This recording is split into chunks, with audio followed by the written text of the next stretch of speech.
La mairie de N'Djamena tient sa toute première session ordinaire du conseil municipal de l'année en cours et par la même occasion présente le bilan de l'année écoulée, une session consacrée au budget primitif de l'exercice 2024. À défaut de participer à la CAN Côte d'Ivoire 2024, les villages de Cannes naissent partout en N'Djamena. C'est une alternative pour permettre aux Tchadiens de vivre la compétition de loin.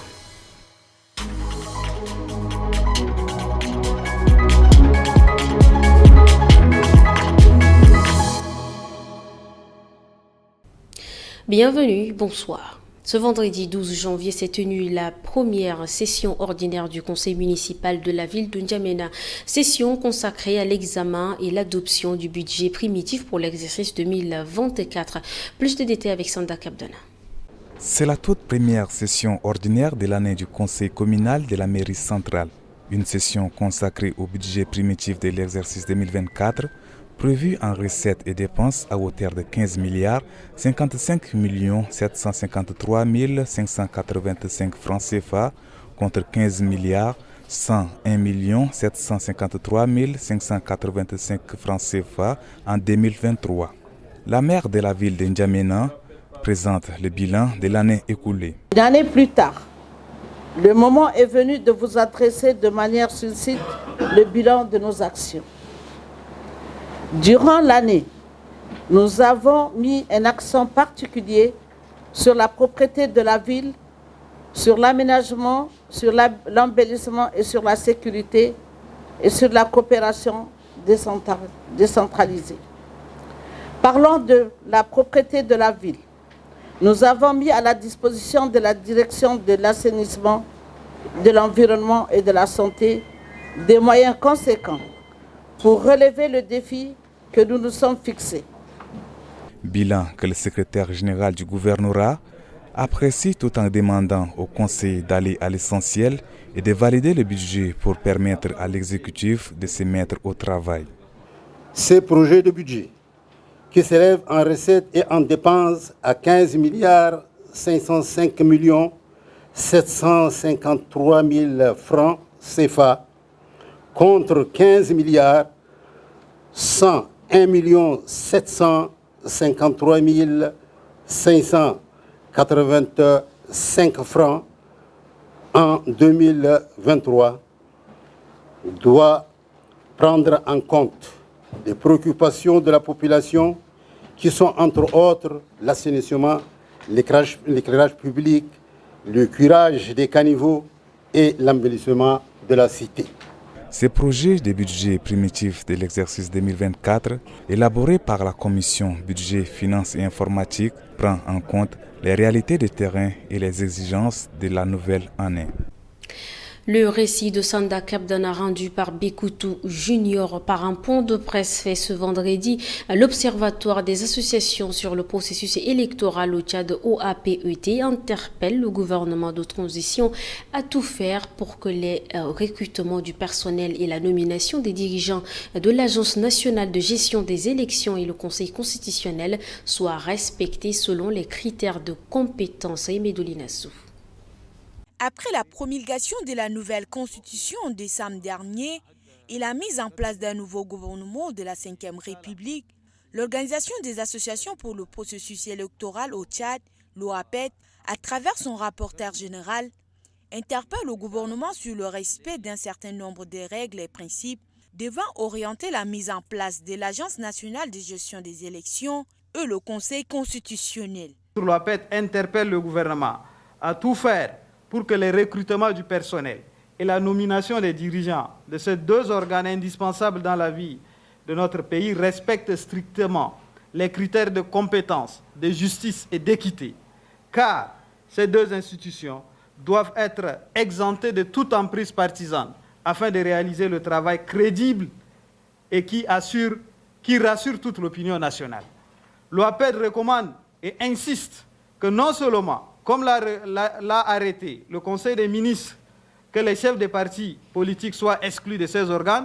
En revanche, il faut, pour notre part, en tant que société civile, exclure tous les militants engagés dans les partis politiques afin de prévenir toutes sortes de subtilités et de ruses politiques pouvant entacher la régularité des scrutins et de plonger le pays dans des contestations inutiles. Ainsi, pour le rapporteur de l'OAPET, le grand espoir est fixé sur le processus en cours qui permettra de débarrasser le Tchad de ces soubresauts éternels qui ont émaillé l'histoire du Tchad. C'était en 1er janvier qu'il est nommé Premier ministre de cette 5e République. Oui, il s'agit de Dr Succé Masra, président du parti Les Transformateurs. Aussitôt nommé, Masra Succé a fait un post du 10 janvier sur sa page Facebook appelé les Tchadiens à remplir un formulaire dit de contribution citoyenne à la politique générale du gouvernement de transition pour faire entendre leur voix. Il a également demandé aux Tchadiens de candidater à des postes à la primature via le réseau bleu. De par ses actions, la rédaction de Tchad Info s'est intéressée à une question. Stratégie de communication ou révolution administrative? Nguena Oudoum Cynthia a réalisé une interview avec Dr Cécile Petit-Demange, politologue. Regardez son analyse. Alors, moi là, je parle en termes de symboles. Après, qu'est-ce qu'il y a à parler et il y a à agir. Donc là, on est vraiment, l'avenir nous le dira. Je suis pas Madame Irma, mais là, les actions qu'il a posées, pour moi, ce sont des actions symboliques très fortes. Et effectivement, comme je disais, il y a une fonction de légitimation. Donc, c'est aussi dans l'idée de réassurer ses partisans et de dire que entre guillemets, je n'ai pas changé. Je suis toujours là, je n'ai pas trahi mes idéaux. Regardez les actions politiques que je pose et qui correspondent au message et au discours que j'ai toujours prôné. Donc ça, oui, c'est clair, je pense qu'il y a une fonction là-dedans de réassurance. Vous avez eu raison de croire en moi et de ne pas me lâcher et de continuer à me suivre quand bien même les événements du 20 octobre, quand bien même mon exil, quand bien même les accords de Kinshasa. Je n'ai pas changé, je suis toujours la même personne et le leadership serviteur est toujours mon mot d'ordre. Ça va.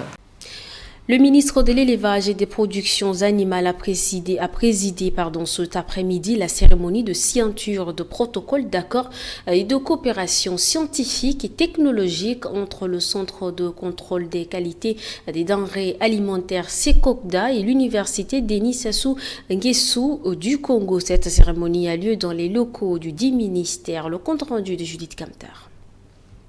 Les domaines de coopération énumérés dans le protocole permettront à l'amélioration de l'alimentation saine des populations. Et en présidant cette cérémonie de signature d'accord, Abdoulaye Diar Mogodi, patron du dit ministère, exhorte les deux parties au respect des engagements spécifiques et communs pour un partenariat gagnant-gagnant.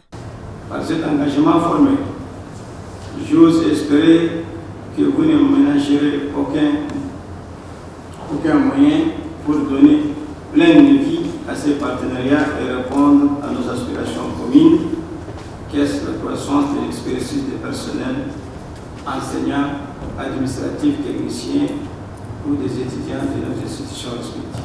Cet accord qui a pour objet de définir les termes, les modalités et les conditions de ces deux parties permettra de pallier les risques et la conformité relative à toutes les denrées alimentaires, aux boissons et aux médicaments.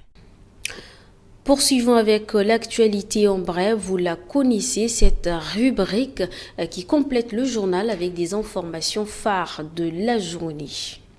Le président de transition Mahamat Idriss Déby Itno a reçu ce matin la vœu du nouvel an du personnel civil et militaire de la présidence de la République, conduit par le ministre d'État, secrétaire général à la présidence, Dr Mahamat Ahmad Allabo. La cérémonie de présentation de vœux s'est déroulée au palais de Toumaï. Au nom de tous les collaborateurs du président de transition, Dr Mahamat Ahmad Allabo a présenté ses vœux les meilleurs pour une année de paix, de bonheur, de santé et de prospérité au chef de l'État, à son auguste famille et à tout le peuple tchadien. Le mouvement patriotique du salut MPS a tenu ce vendredi 12 janvier 2024 à N'Djamena son 11e congrès extraordinaire, a annoncé la présidente du comité d'organisation Mariam Dime Ibet par un point de presse fait au siège national de son parti. Prennent part à ce congrès des militants venus des 23 provinces du pays. Placé sous le thème « La place du MPS à l'ère de la 5e République », le congrès permet au mouvement patriotique du salut de se projeter vers son futur et celui du Tchad qui se prépare à se doter d'une nouvelle constitution élue de la République. Le ministre d'État, ministre des Affaires étrangères Mamad Saleh Anadif a reçu en audience ce vendredi 12 janvier le ministre secrétaire d'État aux Affaires étrangères et du Commerce de la Hongrie, Tristan Azbet, en visite au Tchad. Les échanges entre les deux délégations ont porté essentiellement sur les moyens de renforcer la coopération économique et commerciale entre le Tchad et la Hongrie. Les deux ministres ont discuté des possibilités de développer les échanges commerciaux et d'encourager les investissements bilatéraux. Ils ont exploré les domaines de coopération potentiels tels que l'agriculture, l'énergie, les infrastructures et le tourisme. Cette rencontre fait suite à la visite en décembre dernier du ministre des Affaires étrangères de la Hongrie au Tchad qui a permis la signature de plusieurs accords entre le Tchad et la Hongrie. Et Medolina Sou, restez avec nous suite à la revendication faite lors d'un point de presse du personnel contractuel de la Maison nationale de la femme. Partie en grève du 11 au 25 janvier, l'équipe de Tchad Info a rencontré le secrétaire général du dit syndicat. Le personnel de la Maison de la femme n'en peut plus. Ils ont décidé d'aller en grève depuis quelques jours pour exprimer leur mécontentement. Ils revendiquent une amélioration dans la gestion administrative. Majoritairement, le personnel ne sont pas payés selon la grille salariale.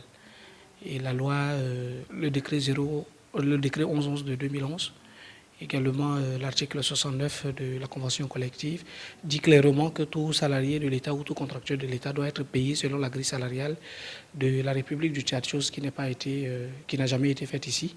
Parce que vous allez comprendre que quelqu'un qui a un BPS, C ou Bac, qui n'occupe pas une fonction, mais qui gagne plus que celui-là qui a sa licence, son doctorat ou son master. Donc il y a une injustice ou une inégalité dans le domaine salarial. Les gens s'absentent, ils ne viennent pas, mais pas de contrôle, pas de suivi. Les gens se nomment parce que X est ma soeur, Y est mon frère, donc il faut le nommer à un poste de responsabilité juste pour se faire voir. Face à cette situation, la responsabilité du ministère de la Femme est indexée. Là où ça blesse, il y a des recrutements aussi fallacieux ici à la Maison de la Femme. Le dernier recrutement qui date de 2 janvier, les gens se permettent le luxe de recruter un agent, un nouveau personnel. Je suis aux ressources humaines, donc je connais toutes les bases. Mais ce recrutement a été fait en catimini, en cachette. Lorsque le syndicat a découvert, on voulait parler, ils nous ont dit c'est la ministre qui a ordonné ce recrutement. Donc, nous, on se pose beaucoup de questions en se disant mais nous sommes tous des Tchadiens. Là, ça veut dire au Tchad, pour travailler, il faut absolument avoir un parent ministre. Le syndicat espère à un dialogue prometteur pour qu'un terrain d'entente puisse être trouvé. Sinon, la fin de cette grève n'est pas pour demain. Les Sarauds du Tchad ne sont pas qualifiés à la Coupe d'Afrique des Nations Côte d'Ivoire 2024. Tout de même, les fans de football ont l'idée de créer des villages de CAN partout en N'Djamena pour permettre aux Tchadiens de suivre la compétition à distance. Il faut croire que beaucoup apprécient cette initiative. De toute son existence, le Tchad n'a jamais participé à une Coupe d'Afrique des Nations. Ceci n'a jamais empêché les Tchadiens de vivre pleinement leur passion. Ils partagent les temps forts de la compétition et supportent même les équipes de leur nation de cœur. Et pour servir de cadre à cette ambiance en N'Djamena, les villages de CAN se multiplient. Je pense que c'est une bonne chose par rapport à la population lambda. Ceux qui n'ont pas le moyen peut-être de vivre ou bien d'assister à la CAN directement, c'est un moyen peut-être de se défouler, de se sentir peut-être que, c'est pour dire que peut-être le Tchad est dedans, c'est se sentir impliqué dans la CAN qui va se passer dans bientôt. Donc moi, je ne vois pas du mal en cela. C'est une chose importante, même si le Tchad ne participe pas à la CAN. Je pense qu'il faut donner le goût aux Tchadiens de suivre la CAN à distance. Et cela permettra aux Tchadiens de se préparer minutieusement pour les prochaines éditions des CAN. Cela ne veut pas dire que même si on ne participe pas, on doit suivre ceux qui participent et puis copier comment les choses se font au niveau de la CAN. C'est une bonne initiative.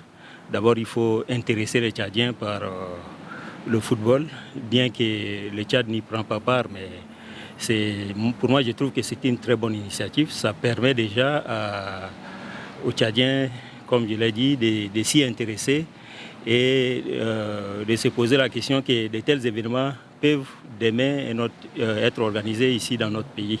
Au moment où le football tchadien traverse une crise insistante, les Tchadiens amoureux du ballon rond ne perdent pas le goût, surtout en cette période de forte émotion et de fierté africaine. CAN Côte d'Ivoire 2024, le lancement aura lieu demain, samedi 13 janvier. C'est ici que prend fin cette édition. Merci à vous, chers téléspectateurs, de l'avoir suivi.